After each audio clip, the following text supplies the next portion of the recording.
د جهان نیوز درنو لیدونکو السلام علیکم وخت مو بخیر ستړي مشي په موکړی د نن ورځ تازه او مهم خبر ده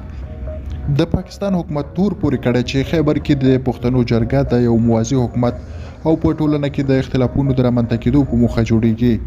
د پاکستان د کورنیو چارو وزیر محسن نقوا پرون چهارشنبه د اکتوبر 9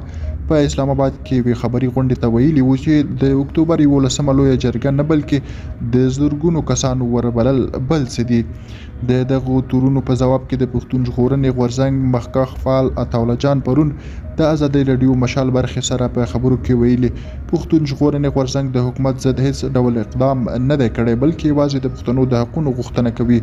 د پاکستان حکومت د اکتوبر په 8 په یو بیان کې د پښتون ژغورنې غورځنګ پر فعالیتونو بندیز ولګاوه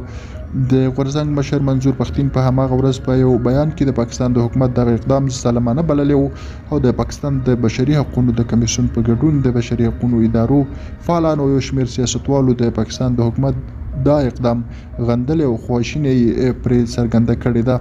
د بخښنې نړیوال سازمان د اکتوبر په 8 په یو بیان کې پر پښتون ژغورنې غورځنګ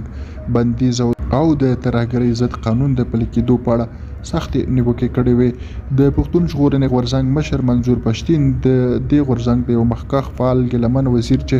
په تیرې جولای میاشت کې په اسلام آباد کې ووژل شو د جنازې په مراسمو کې د پښتنو د یوې لوی جرګې د جوړېدو ژمنه وکړه درنو لیدونکو له ملتیا مو مننه له نورو معلوماتو لپاره له موږ سره اوسئ زموږ چینل هم سبسکرایب کړئ ښه وخت ښه شیبې